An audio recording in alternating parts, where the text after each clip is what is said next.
Saran nih Pak. Kalau angle yang saya tetapkan tadi itu Pak, lebih daripada membuat undang-undangnya. Jadi bukan dia aja bersalah atau tidak.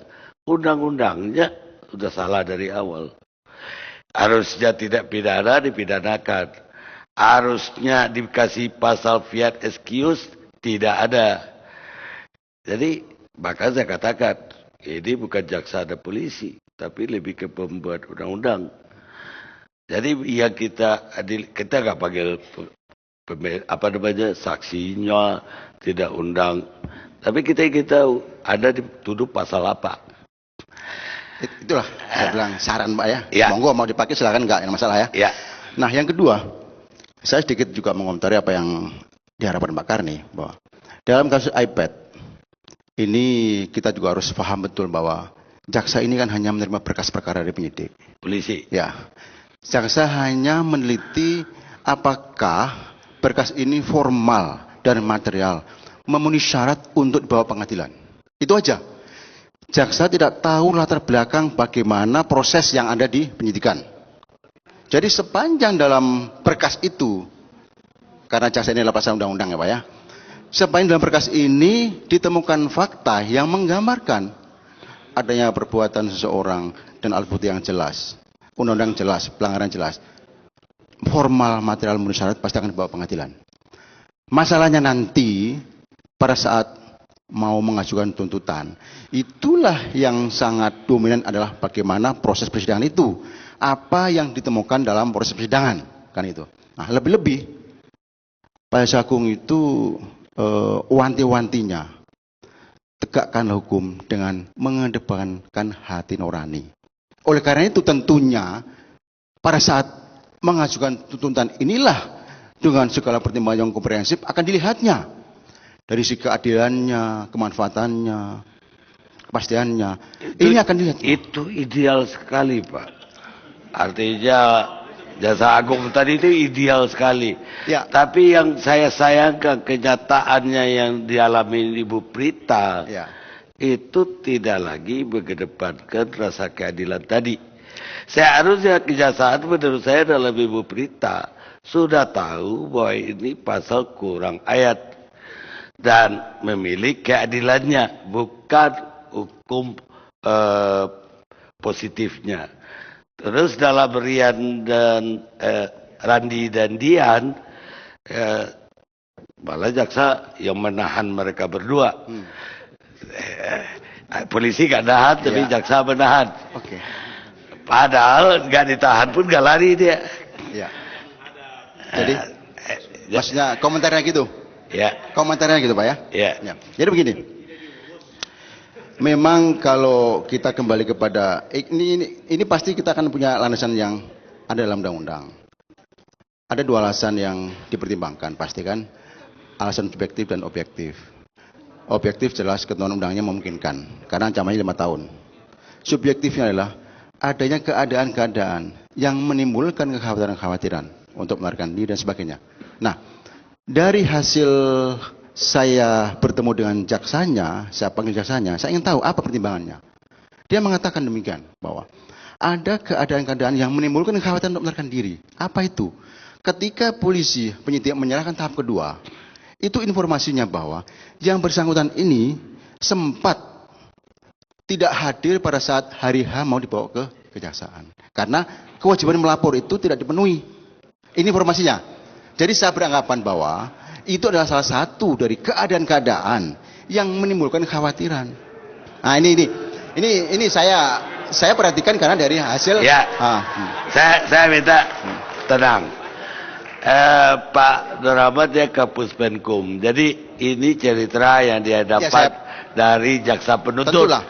Jadi saya bukan jaksa PU-nya kan Pak? Bukan jaksa PU. Jadi tentu saya panggil jaksa yang menangani perkara itu, gitu loh. Nah, apakah keterangan ini benar salah saya tahu. Nah, itu fakta yang ada. Ya, tapi kalau kita lihat Pak dari uraian tadi bahwa pasal yang dituduhkan tersebut baik undang-undang ITE-nya maupun konsumennya itu lebih ditujukan untuk distributor besar yang masuknya berkontainer, harus ada manual book berbahasa Indonesia.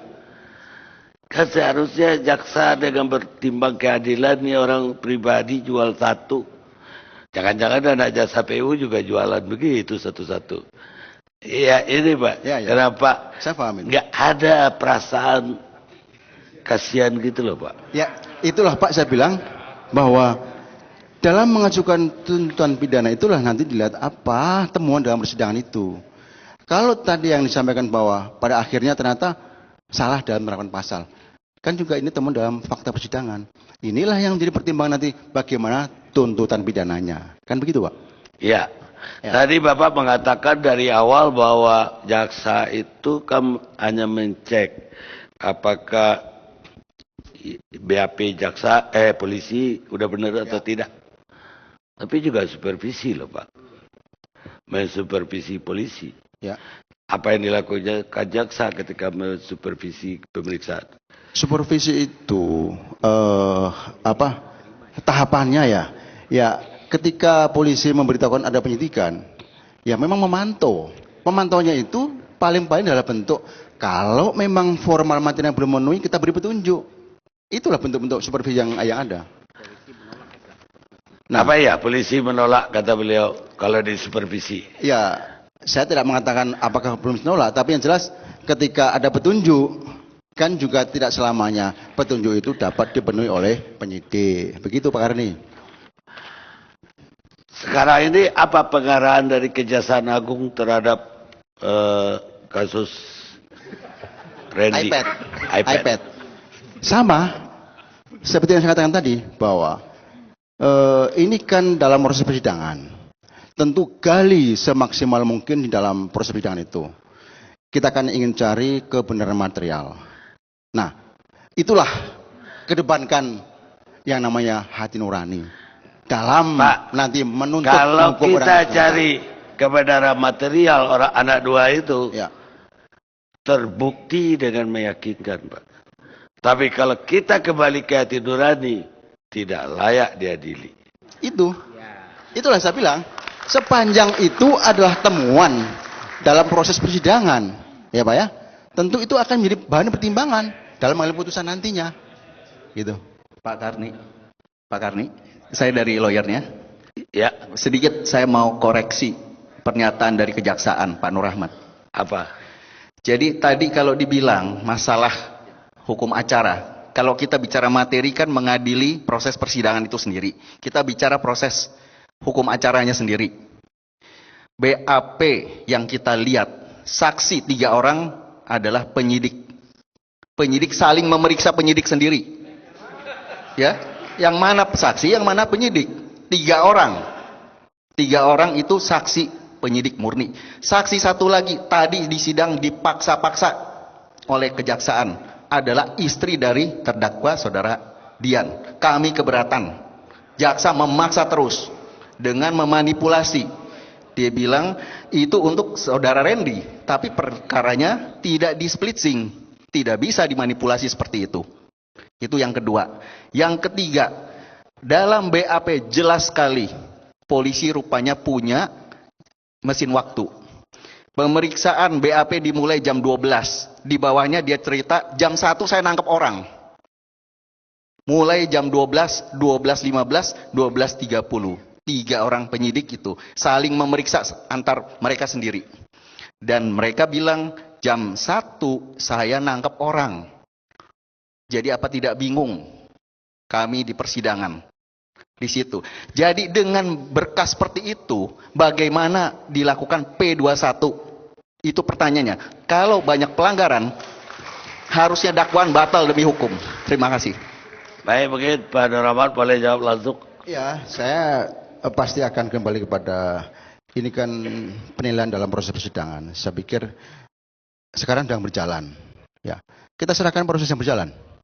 Nah, toh tadi katakan bahwa kejaksaan dengan kebijakannya jelas, hati nurani tetap akan menjadi bahan pertimbangan untuk dikedepankan. Nah itu, ya. Jadi saya pikir kita tunggu hasil persidangannya nanti. Saya berharap yang Pak Nur Rahmat bilang itu, karena kalau kita pakai hati nurani, harusnya Ibu Prita juga tidak dituntut hukuman. Tuntutannya juga prisprak. Nah, terus sekarang kan kembali ke Ibu Prita. Tadi kan iPad, Pak ya? iPad. Jadi dalam kaitannya kasusnya Ibu Prita, jujur saja kita juga harus mengapresiasi hakim yang sudah memutuskan. Hakim yang mana? Semuanya. Enggak hakim yang pidana atau hakim yang perdata? Baik yang pertama maupun yang di Mahkamah Agung. Karena apa saya katakan? Ini adalah bagian dalam proses penyelesaian masalah Bu Prita. Setidaknya, ini tahapan-tahapan yang telah terlewati, sehingga pada akhirnya akan tuntas penyelesaian perkara Bu Prita. Kan gitu. Ya kan? Ya apapun harus mengapresiasi, Pak. Pak, ini pelajaran yang saya dapat. Ya. Putusan pidana itu adalah pertimbangan untuk putusan perdata. Ini perdatanya udah duluan mengatakan tidak ada perbuatan melawan hukum. Artinya 1372 KUH Perdata selesai itu. 1365. Sampai 78. 1365. 1365 perbuatan melawan hukum. Penghinaannya 1372. Oke. Terus? Jadi artinya pidananya otomatis harusnya bebas. begini, Pak. Nah, ini yang mungkin perlu pencerahan untuk teman-teman yang berkaitan dengan masalah itu. Ada dua hal yang berbeda antara masalah perdatanya dengan masalah pidananya. Memang berbeda, Pak. Gini, Pak Karni. Begini. Yang masalah pidananya ini kaitannya adalah masalah adanya korban yang merasa terhina, yaitu dokter dua orang itu. Bukan Omni, Pak. Nah, perdata ini kaitannya dengan Omni. Bang Karni, Gitu. mohon maaf. Sebentar, Iya. jangan biar dia itu selesai. Itulah. Jadi ini perlu penjelasan bahwa ada dua hal yang berbeda antara masalah. Ya, ini tadi saya akan menanggapin Pak Bapak itu memuji semua hakim itu pada keputusan yang berbeda, bertentangan. Kalau aja satu hakim yang Bapak, satu tim yang Bapak puji, itu benar. Orang bertentangan kok dipuji dua-duanya. Begini, pujian saya itu adalah tahapan proses terselesaikan. Oh, Gitu loh. selesai. Ini kan tahapan saya bilang. Hmm. Kalaupun dia mau melakukan upaya hukum luar biasa dengan PK, itu kan tahapan terakhir Pak Karni kan? Ya. Berarti akan ada proses yang terakhir, yang selesai semuanya. Ini kan sudah step-stepnya terlewati. Gitu. Agak aneh aja bagi saya keputusan itu. Ada? Sedikit aja Bang Karni. Jadi apa yang disampaikan tadi tidak semuanya benar ya. Dalam artian untuk perkara perdatanya itu ada yang mengugat. Jadi ada personal juga, ada omni juga. Secara institusi begitu loh. Pidananya juga ada perorangannya juga. Jadi salah apabila yang menggugat itu adalah pihak omni, enggak. Langsung di dalam perkara perdatanya itu tadi sudah kita katakan bahwa Hakim Agung juga mengquote bahwa untuk perkara pidananya Prita sudah dibebaskan. Dia tidak melakukan penghinaan. Itu hanya keluhan saja begitu loh. Nah, tapi ini hal yang wajar dalam artian apabila kejaksaan ya melindungi institusi dia padahal sebenarnya ada suatu kesalahan, itu adalah hal yang wajar. Biar masyarakat aja menilai. Terima kasih. Nggak ada urusan melindungi nggak melindungi. Kita mempersoalkan hukumnya.